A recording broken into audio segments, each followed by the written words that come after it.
అమ్మా భగవతి,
ఇది ఎప్పుడూ బయటకు రాకుండా నా మంత్రశక్తితో కట్టడి చేశాను.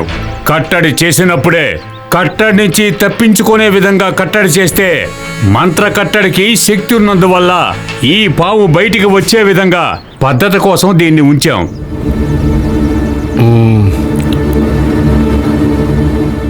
ఎప్పుడు ఈ పావునే దైవంగా పూజించే కన్నెపిల్ల రక్తం దాని మీద పడుతుందో ఆ రోజే కట్టడి విడుతుంది.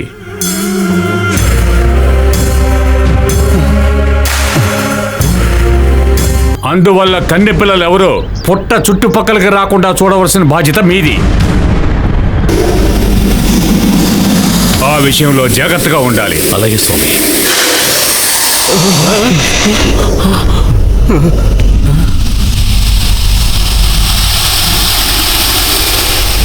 ఇది మంత్రకట్టడిలో ఉన్నంత వరకు ఈ మంత్రాల దారాల నుంచి అది బయటికి రాలేదు.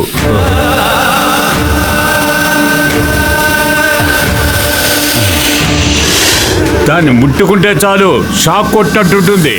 దాన్ని తాకాలనుకోదు, భయంతో లోపలే ఉంటుంది.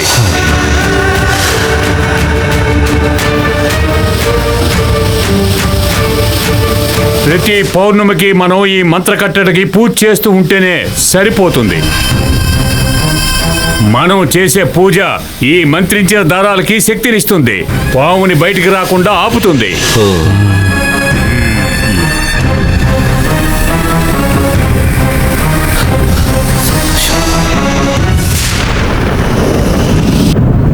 మనం చేసే పూజ ఈ మంత్రించిన దారాలకి శక్తినిస్తుంది, పాముని బయటికి రాకుండా ఆపుతుంది.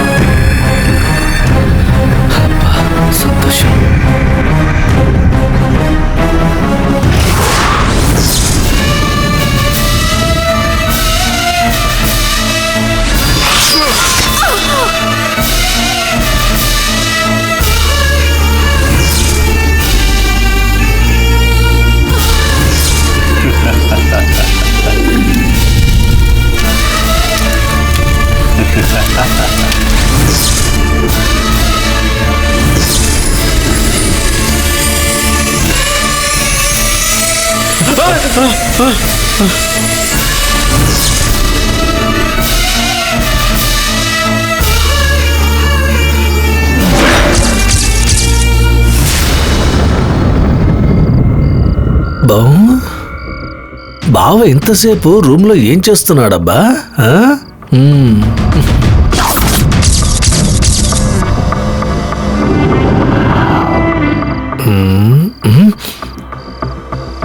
ఒకవేళ ఆ పెట్టె మనల్ని భయపెట్టినట్టే బావను కూడా భయపెట్టుంటుందా?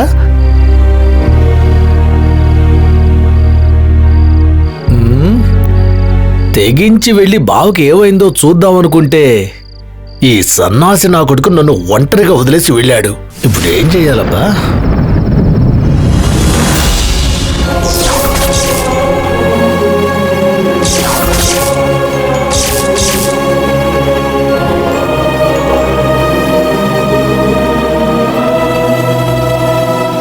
ఈరోజు మీ అమ్మ పార్వతి జన్మ నక్షత్రం.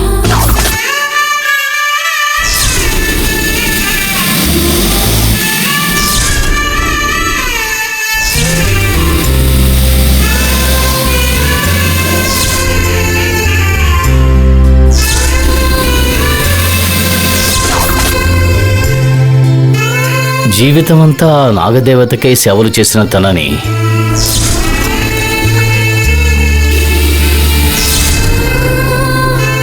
పేదవారికి వైద్య సేవ చెయ్యడమే తన ధ్యేయంగా భావించిన ఆవిడను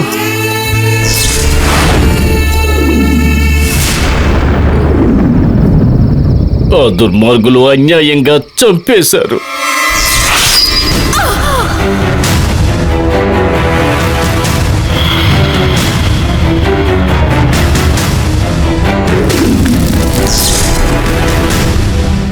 అమ్మవారి కోసం త్యాగం చేసిన సుమంగళి స్త్రీల ఆత్మల ప్రతిరూపాలైన కాల చక్రాలను ఆ చండాలులు అన్యాయంగా అపహరించారు. అటువంటి దుర్మార్గులు ఈ భూమి మీద ఉండకూడదు. ప్రమాణం చేయి.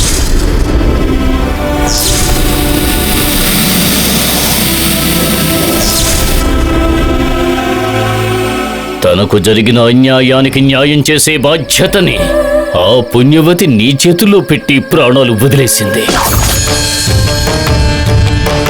తను కాపలా ఉన్న ప్రదేశంలో తప్పు చేసిన దుర్మార్గుల్ని నువ్వు శిక్షిస్తావని నమ్మింది. కానీ ఇంతవరకు ఆమె కోరికను నువ్వు నెరవేర్చలేదు కదా నందిని. చిన్న చిన్న పగలకే సమయం వచ్చిన వెంటనే వాళ్ళను అంతం చేసేస్తున్నారు.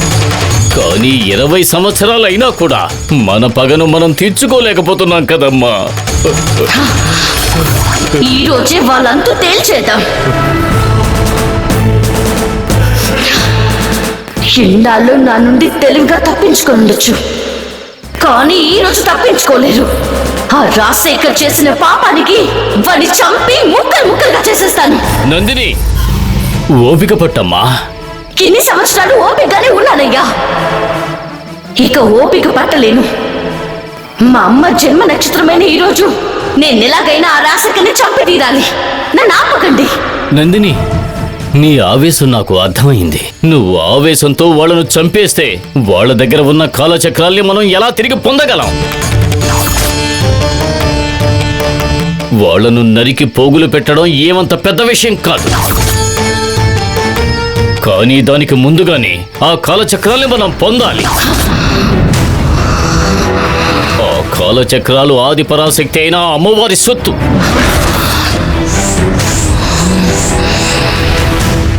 తరతరాలుగా నాగవంశమే కాపాడుతూ వస్తున్న నాగనిధి ఆ కాలచక్రాలు. ఆ పరాశక్తి యొక్క అంతులేని శక్తిని ఆవాహనం చేసే విశ్వ రహస్యమే ఆ కాలచక్రాలు. పూర్వీకుల నుండి సంక్రమించిన ఆ సొత్తుని మళ్ళీ ఆ పూర్వీకులకే చెందలా చేయడం నీ ప్రథమ కర్తవ్యం. పొగ తీర్చుకోవడం ఆ తర్వాత విషయం. మన నాగదేవత వద్ద నుండి దొంగిలించిన కాలచక్రాలను మళ్లీ పొంది వాటిని అమ్మ పాదాల చెంత ఉంచినప్పుడే నీ రుణం తీరుతుంది. ఆ తరువాత వాళ్ళని అంతం చెయ్యి. నందిని నాగు నాట్యం చేయడం చూస్తుంటారు. ఇకపై నాటకం ఆడడం చూడాలి. అది నీ వల్ల అవుతుంది. అందులో మనకు మంచే జరిగి తీరుతుంది.